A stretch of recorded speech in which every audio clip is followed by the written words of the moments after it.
Together, me and Noah are cookies and cream, and we're diving headfirst into the strange and unknown world of unnatural food dyes, artificial ones even.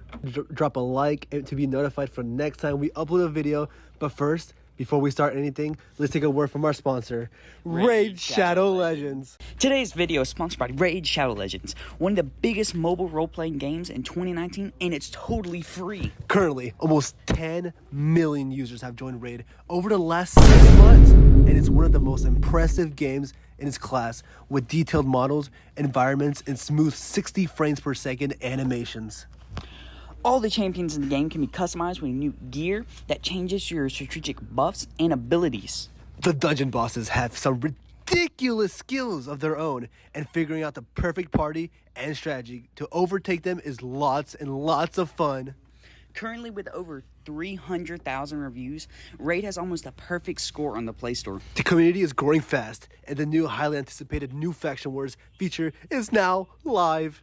You might even find my squad out there in the arena. It's easier to start now than ever with Raid programs. For new players, you can get a new daily login reward for the first 90 days that you play in the game. So what are you waiting for?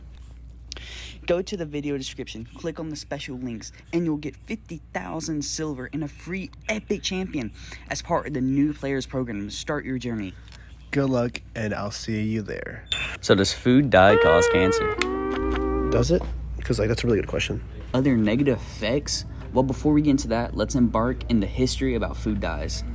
To put it simply, food dye, also known as color additives, are substances used to add color in food products. Who would have thought? But many have stated that it can cause many side effects, mainly negative ones, which we will see today in this video. We will be explaining the history, health effects, impact on the environment, and the types of food dyes when we finish going over the ethical consideration and the use of artificial dyes. In early 1856, a scientist named William Henry Perkins discovered the first synthetic organic dye. He named it Mauve for whatever reason.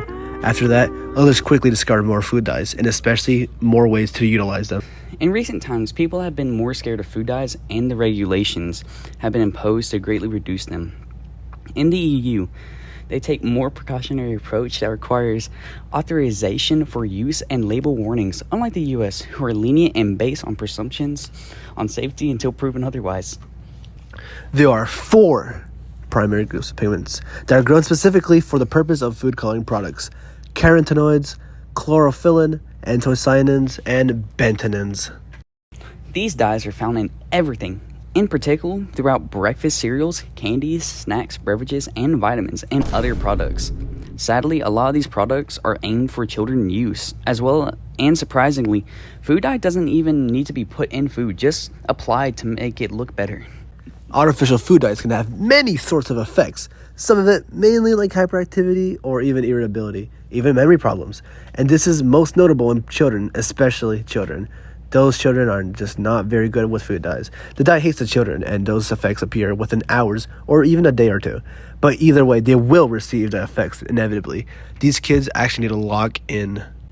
However, the long-term effects are different problems. These effects have a link with many health concerns, mainly in children. Once again, these children cannot take food dyes for nothing. They potentially increase the risk of cancer, but some effects may be temporary. If you keep taking those food dyes, it can be cumulative. Some studies suggest that it has potential links to allergies and even inflammation. Because the production of food dyes are made synthetically, it causes waste. And many companies dump the waste wherever they can, like a lot of companies in China, which are making their rivers turn colors, most notably the famous Red River, as seen in this picture. While the water turning colors is cool, it is killing the aquatic animals and foliage in the water because of the toxic waste in it. Then farms use the water from the river to water their crops. Then their crops die, and it makes the soil toxic and unusable. While people learn about the dangers and potential health risks of food dyes by the day, not everyone yet is informed. There is a growing interest in the topic, especially after legislative actions in some states banning the potential use of food dyes permanently. But as of right now, not that many people are informed, especially not the children, because they keep getting cancer. The children need to get better at taking food dyes. Like, actually, guys, y'all need to lock in.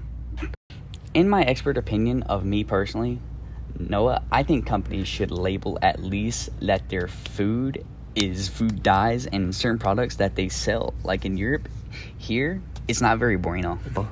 Food dyes make stuff look more appealing. It does too much negative stuff to us, and especially the planet. Dyes like red 40, yellow 5, blue 1, and yellow 6 just cause way too much damage. These dyes are also shown to cause cancer, hypersensitivity, memory problems in children and adults, but mainly the children, because the children still can't take food dyes. Actually, when are y'all going to lock in? We should stand against all of these companies to make them change their policies and force them to stop using such toxic products to help us to be healthier and to help the next generation while bettering the environment and making Earth better and safer. So yes, food dyes do cause cancer.